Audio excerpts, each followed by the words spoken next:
and welcome to Indus News. Live from Islamabad, I'm Naila Shuja, and these are the headlines.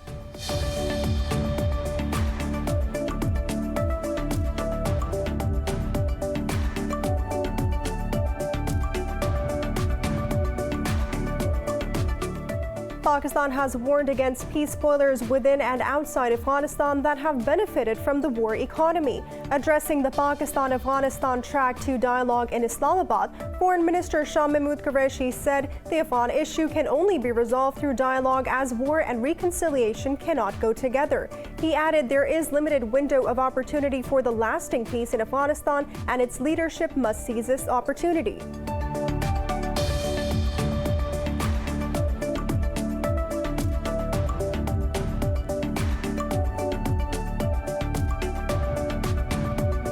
NATO Secretary General Jens Stoltenberg says there is no new Cold War with China, but poses security challenges. Talking to reporters at the NATO headquarters ahead of a key summit, Stoltenberg said the meeting will cement a new strategy towards Beijing. The NATO chief said the Western alliance must respond to China's economic, political, and military rise.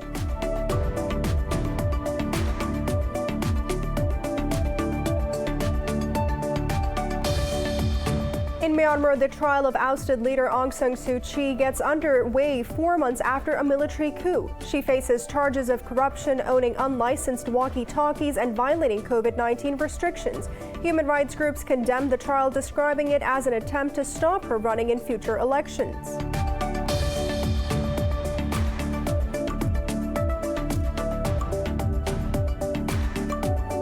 India has reported nearly 4,000 deaths from coronavirus and over 70,000 infections overnight. In Pakistan, 34 people lost their lives to the virus, while a little over 1,000 tested positive in the past 24 hours. Globally, the virus has claimed nearly 3.8 million lives and infected over 175.8 million people.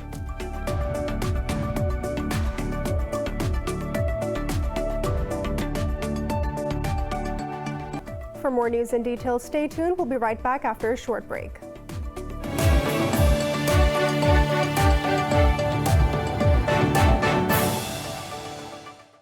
Welcome back. In Brussels, President Joe Biden has warned that NATO must adapt to new challenges posed by China and Russia as he met fellow leaders to renew U.S. ties with its allies. Speaking ahead of the main summit, Biden said NATO is important for the United States and that the defense of Europe is a sacred obligation for it. Earlier, Stoltenberg said there is no new Cold War with China, but it poses security challenges to the alliance.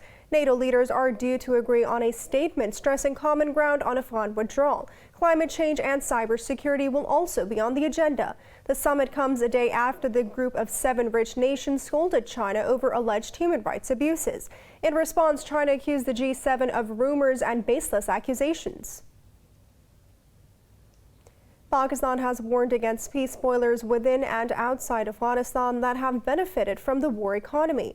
Foreign Minister Shah Mahmood Qureshi said this while addressing Pakistan-Afghanistan Track 2 dialogue in Islamabad. Qureshi said the Afghan issue can only be resolved through dialogue as war and reconciliation cannot go together. He added there is a limited window of opportunity for lasting peace in Afghanistan and its leadership must seize this. Qureshi said Pakistan wants peace in Afghanistan, therefore it has engaged all ethnic leaders. He thanked the Afghan leadership for acknowledging Islamabad's constructive and positive role in the peace process, but criticized Afghan National Security Advisor Hamdullah Mohib's statement against Islamabad. The 2-day Pakistan-Afghanistan Track 2 dialogue is discussing challenges following the withdrawal of foreign troops from Kabul. Apart from Pakistan and Afghanistan, the conference will also be attended by delegates from Doha. Meanwhile, in Afghanistan, the Taliban claim to have taken control of the Khanabad district in Kunduz province and the Sayad district in Saripol province. A Taliban spokesperson said the security forces have abandoned their posts in both the districts. He said a large number of weapons, ammunition, and vehicles were also seized. The spokesperson also claimed that over 50 soldiers and policemen surrendered to the Taliban in the Balkh and Ghazni provinces. He accused Kabul of shelling a village in Qarabagh district, killing 2 children. However, Kabul has not commented on the Taliban's claims yet. The United States sanctions imposed on Moscow on a number of transactions with Russian sovereign debt formally entered into force today. The curbs were announced on the 15th of April over accusations of Moscow's interference in the 2020 U.S. election, cyber hacking, bullying Ukraine, and other acts. They targeted the primary market for the Russian currency ruble or non-ruble bonds issued after June 14th by the Central Bank of the Russian Federation. The United States financial institutions are now completely prohibited to participate in financial exchanges with Russia over the bonds. The restrictions are the first measures of this magnitude under the current U.S. administration. U.S. President Joe Biden says he intends to tell his Russian counterpart Vladimir Putin that Moscow and Washington may find spheres of cooperation.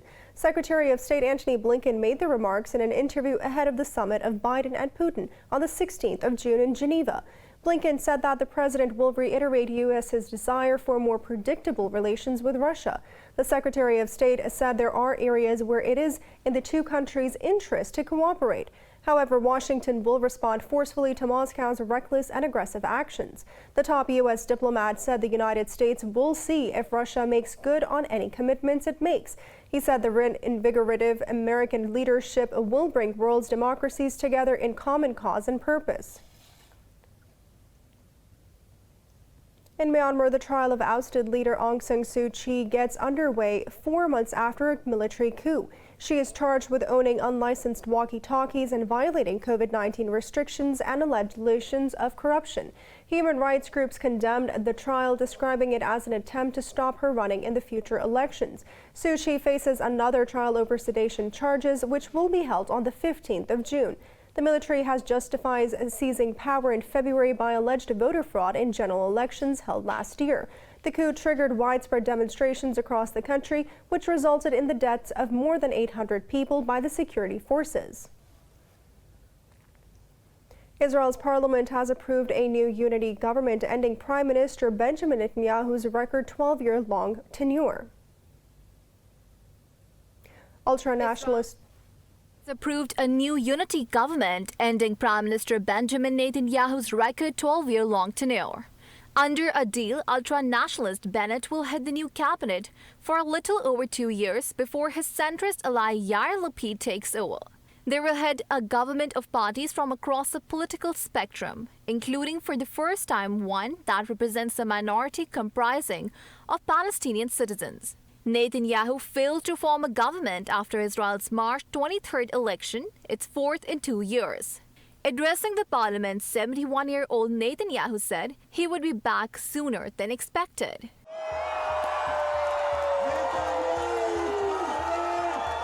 Meanwhile, thousands of people turned out across the country to celebrate the end of Benjamin Netanyahu's record rule. However, Palestinians were unmoved by the change of administration, predicting that Bennett would pursue Netanyahu's right-wing agenda. Bennett, a former defense chief, advocates annexing parts of the occupied West Bank. U.S. President Joe Biden congratulated Bennett, saying he looked forward to strengthening the close and enduring relationship between the two countries. Iran says the new government of Israel should learn from the fall of Benjamin Netanyahu. In a tweet, Iranian Foreign Minister Javad Zarif said the long period of Netanyahu's tyranny, attacks on Palestinians, and threats of permanent annexation came to an end. Zarif said the governments founded on aggression and prosecution do not survive. India has reported nearly 4,000 deaths from coronavirus and over 70,000 infections overnight. While India has reported a dip in new cases and deaths, a New York Times report says the numbers are highly underreported. Meanwhile, Brazil has registered close to 38,000 infections with over 1,100 deaths overnight. Britain is once again losing ground to the virus as cases shoot past 7,000 for the 8th straight day. Senior ministers have signed off a decision to delay the lifting of all coronavirus restrictions in England. In Thailand, a series of coronavirus outbreaks in factories is threatening to further undermine the economy by delaying the lifting of restrictions. Globally, the virus has claimed nearly 3.8 million lives and infected over 175.8 million people. In Pakistan, coronavirus has claimed 34 more lives in the past 24 hours. The health ministry says a little over 1,000 people tested positive for the virus overnight. The country has reported nearly 22,000 deaths and over 942,000 cases since the pandemic began. More than 878,000 people have recovered so far, while over 41,000 cases are still active. Over 2,600 of them are in critical condition. Meanwhile, authorities said the country's positivity ratio has once again dropped below 3%. In Indian-occupied Jammu and Kashmir, condemnations of Sopora massacre continue to pour in for the third consecutive day. On Saturday, the Indian occupying troops martyred 4 innocent civilians in a military operation. In a statement, the Tehreek-e-Wahdat-e-Islami spokesperson said the brutal killing was an eye-opener for the international community.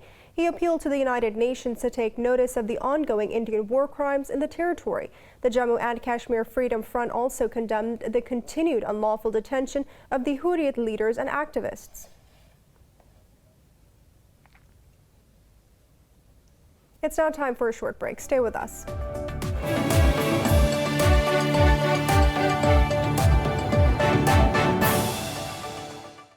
Welcome back. The navies of Pakistan and Italy have conducted a joint passage exercise in the Gulf of Aden. According to the Navy's media wing, the drills aim to enhance interoperability. In a tweet, it said the two states look forward to strengthening relations. The drills include maritime interdiction operations, cross-deck landings, among other procedures. Egypt says ties with Turkey can progress if there is non-interference in its internal affairs. The two sides cut diplomatic contact in 2013 after the ouster of President Mohamed Morsi. Egypt's Foreign Minister Sami Shukri says Turkey's desire to improve relations is admirable. In an interview, Shukri said Ankara declared its commitment to international law and diplomatic practices. He added that Cairo wants good ties with regional and international partners on solid grounds. Shukri said bilateral relations would develop at the right time after evaluating that it is really in Egypt's interests. In Japan, Prime Minister Yoshihide Suga says general elections are possible if the opposition submits a non-confidence vote. Talking to reporters in England, Suga said he will decide on the elections when the time comes. He reiterated that bringing the COVID-19 pandemic under control remained his top priority. The opposition parties have called for a 3-month extension to the current session, which expires on Wednesday. They are considering a non-confidence vote if their request is not met. The general election must take place before the current 4-year term of the lower house ends on the 21st of October. In New Zealand, Prime Minister Jacinda Ardern has criticized a film being made on her response to the 2019 Christchurch attacks. Ardern said the Muslim community should be at the center of any film about the shootings, not her. At a press conference, she said it is a very raw event for New Zealand and even more so for Muslims. She said, however, it was not for her to say whether a project should go ahead or not. A film called They Are Us is being planned about the attacks on 2 mosques by a white supremacist gunman. The U.S.-backed film has been criticized by New Zealand's Muslim community for projecting a white savior narrative. Iraq has opened a mass grave site of the Buddhist prison massacre in a bid to identify the victims. Iraqi authorities said that they have recovered the remains of 123 people from the site. Dozens of relatives of the victims of the genocide have given blood samples to match with the DNA of the remains. Authorities say the activity is a challenge as the remains are either burned or worn out over time. ISIS attacked the prison, freed inmates, and shot dead 583, mainly Shiite, in 2014. The United Nations says the remains of up to 12,000 people are believed to be buried in these graves. In Malaysia, marine biologists are investigating a mysterious skin disease plaguing white-tip reef sharks. The early findings pointed to increased sea temperatures to a possible cause. More in this report.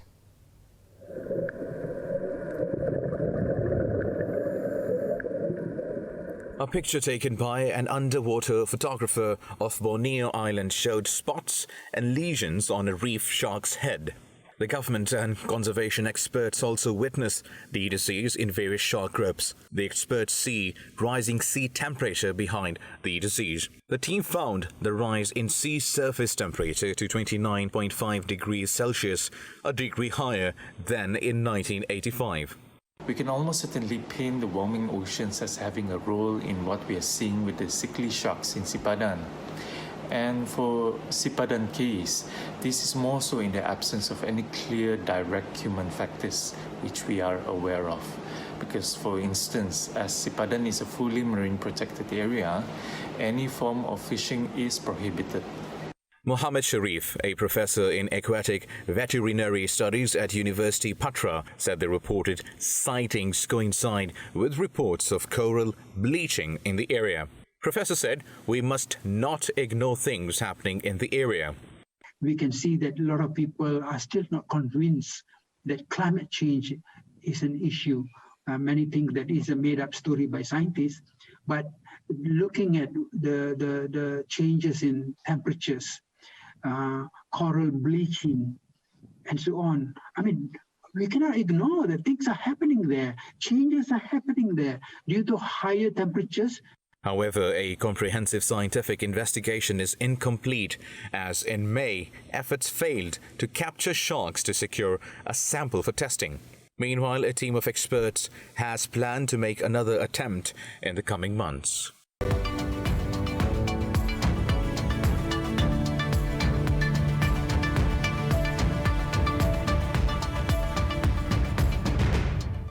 European stocks are trading higher as global markets eye a positive week amid surging commodity prices. Investors are also looking ahead to the June meeting of the U.S. Federal Reserve. Frankfurt's DAX, the Pan-European Stock 600, and London's FTSE have gained marginally. The CAC 40 in Paris and Italy's FTSE MIB have also edged up. Earlier, shares in the Asia-Pacific traded mixed. For the latest news updates, you can follow us on our social media at Indus.News.